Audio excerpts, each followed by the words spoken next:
अस्सलाम वालेकुम नाजरीन, दुनिया व्लॉग के साथ मैं हूं मोहम्मद इशफाक। नाजरीन, गुज़श्ता रोज़ हमने सुप्रीम कोर्ट के जस्टिस सैयद मज़ाहर अली अकबर नकवी साहब के जो सरकारी गाड़ी है और उनके स्क्वाड पर जो 9 मई को हमला किया गया था उस केस से मुतल्लिक फ़ैसले का जिक्र किया था। तो उसके बाद काफ़ी सारे ये सवालात आना शुरू हो गए कि आखिर जज साहब के स्क्वाड वहाँ पर क्या कर रहा था, उनकी गाड़ी वहाँ पर क्या कर रही थी, और ये बातें बहुत अहम हैं। और इन्हीं चीज़ों के ऊपर हम आगे जाके आपसे एक अहम इंफॉर्मेशन शेयर करेंगे।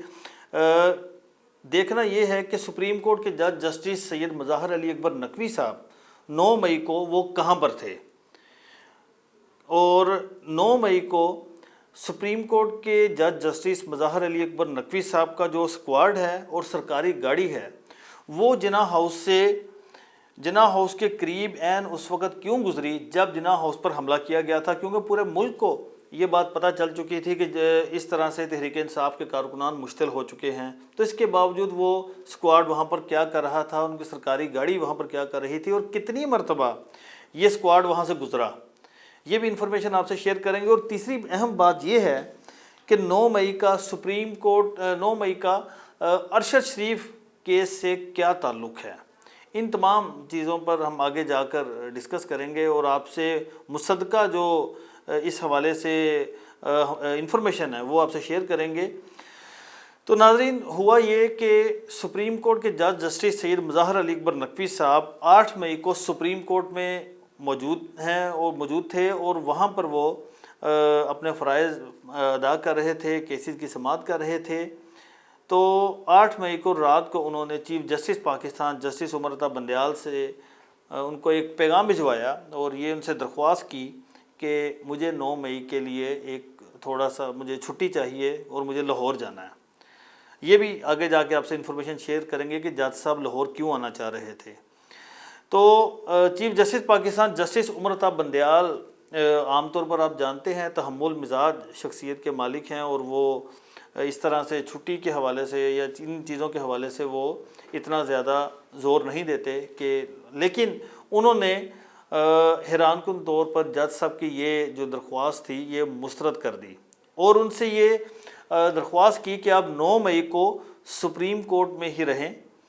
आपने अगर लाहौर जाना है तो थोड़ा सा अपना शेड्यूल थोड़ा सा आगे पीछे कर लें, लेकिन 9 मई को आपको छुट्टी नहीं दी जा सकती। उसकी वजह यह थी कि 9 मई को सुप्रीम कोर्ट में अरशद शरीफ के केस की समाअत थी और लार्जर बेंच बैठा था और उस हवाले से बेंच ने समाअत करनी थी, अटॉर्नी जनरल ने पेश होना था और रिपोर्ट्स आनी थी, मुतलका जो अफसरान हैं उन्होंने आना था। तो यूँ फिर 9 मई को जस्टिस मज़ाहर अली अकबर नकवी साहब सुप्रीम कोर्ट में मौजूद रहे, लेकिन 2 बजकर तकरीबन 45 मिनट का टाइम था जब जज साहब वहाँ से सीधा लाहौर की तरफ रवाना हुए। अब जज साहब लाहौर की तरफ रवाना हुए तो जब लाहौर पहुँचे तो लाहौर से वो सीधा अपने घर नहीं गए जो कि GR1 में उनकी सरकारी रिहाइशगाह है, वहाँ पर नहीं गए। वो जस्टिस मज़ाहर अली अकबर नकवी साहब लाहौर से सीधा जाते हैं रॉयल स्विस होटल और जिना हाउस का फ़ासला तकरीबन आप ये कह सकते हैं कोई 2 से 3 किलोमीटर का डिस्टेंस होगा इसमें, जिना हाउस का और रॉयल स्विस होटल का। तो रॉयल स्विस में तकरीबन कोई 7 बजे के करीब जज साहब पहुँच जाते हैं और यूनिफॉर्म में जाते हैं और अपना यूनिफॉर्म भी तब्दील नहीं करते और घर भी नहीं जाते। उसकी वजह यह है कि 9 मई को जस्टिस मज़ाहर अली अकबर नकवी साहब के साहबजादे मुर्तज़ा नकवी साहब की मेहंदी की तकरीब थी और इस हवाले से कुछ जजेस को जो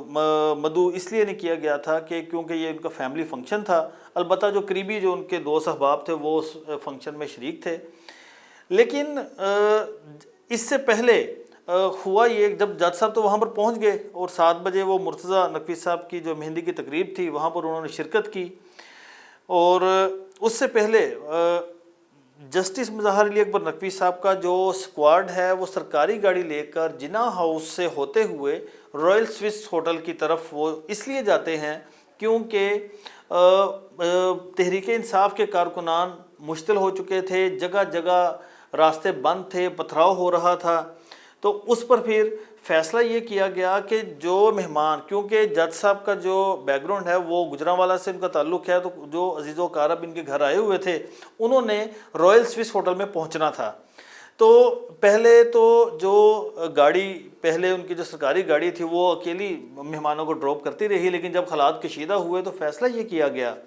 کہ جو پولیس سکواڈ ہے، جو جج صاحب کا سکواڈ ہے، وہ مہمانوں کو وہاں پر ڈراپ کرے گا تاکہ کشیدگی سے بچا جا سکے اور باحفاظت مہمانوں کو اس جگہ پر پہنچایا جا سکے۔ تو ایک نہیں، دو نہیں، 4 مرتبہ جسٹس مظاہر علی اکبر نقوی صاحب کا جو سکواڈ ہے سرکاری گاڑی کے ہمراہ، وہ وہاں سے گزرا اور مہمانوں کو انہوں نے رائل سوئس ہوٹل میں ڈراپ کیا۔ جب چوتھی مرتبہ رائل سوئس ہوٹل میں مہمانوں کو ڈراپ کر کے تو سکواڈ واپس آیا اور جناح ہاؤس کے قریب جب پہنچا تو تب حالات کافی زیادہ کشیدہ ہو چکے تھے، اور آپ نے دیکھا کہ متعدد ایسے مقامات ہیں جہاں پر پولیس کی گاڑیوں کو بری طرح سے نقصان پہنچایا گیا، پولیس اہلکاروں کو تشدد کا نشانہ بنایا گیا۔ تو اس روز بھی گو کہ اس دن جو واپسی پر جب سکواڈ اور جو سرکاری گاڑی تھی مہمانوں کو ڈراپ کر کے واپس آ رہے تھے تو اس گاڑی میں، سرکاری گاڑی میں کوئی مہمان موجود نہیں تھا۔ جو سکواڈ کے انچارج تھے دلاور بٹ صاحب وہ وہاں پر موجود تھے، اور جو گن مین اور ایک ڈرائیور تھا وہ وہاں پر اس سکواڈ کا حصہ تھے۔ تو جیسے ہی یہ سکواڈ جناح ہاؤس کے قریب پہنچا تو کارکنان پولیس کو دیکھتے ہوئے، کیونکہ وہ یونیفارم میں تھے، تو مشتل ہو گئے اور انہوں نے پھر ان پر حملہ کر دیا، اور پھر آپ نے دیکھا کہ گاڑی کو بری طرح سے نقصان پہنچایا گیا۔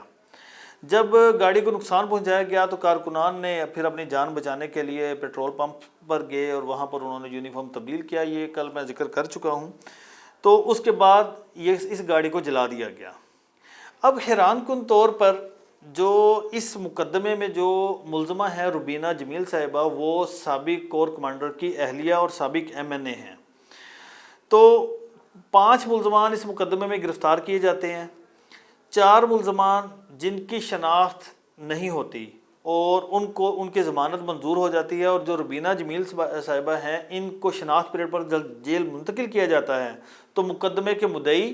ان کو جا کر شناخت کرتے ہیں، جس کے بعد جب عدالت فیصلہ دیتی ہے تو اس فیصلے میں بھی عدالت یہ لکھتی ہے کہ روبینہ جمیل صاحبہ کی ضمانت خارج ہو چکی ہے۔ اب اس کے ساتھ ساتھ اہم ڈیولپمنٹ یہ ہے کہ روبینہ جمیل صاحبہ صرف اسی مقدمے میں نامزد نہیں ہیں، وہ جناح ہاؤس پر حملے کے مقدمے میں بھی نامزد ہیں، اور اس کے خلاف، اس حوالے سے ان کے خلاف بھی FIR میں ان کا نام درج کیا گیا، اور اس کیس میں بھی ان کی درخواست ضمانت لاہور کے ATC جج کے روبرو زیر سماعت ہے۔ تو اس حوالے سے اب روبینہ جمیل صاحبہ کے جو شوہر ہیں، سابق جو کور کمانڈر ہیں، وہ کون ہیں؟ روبینہ جمیل صاحبہ کس وزارت پر ان کو فائز تھیں، کس وزارت پر ان کو رکھا گیا تھا، اس حوالے سے جو انفارمیشن ہے وہ آنے والے ویلاگ میں شیئر کروں گا۔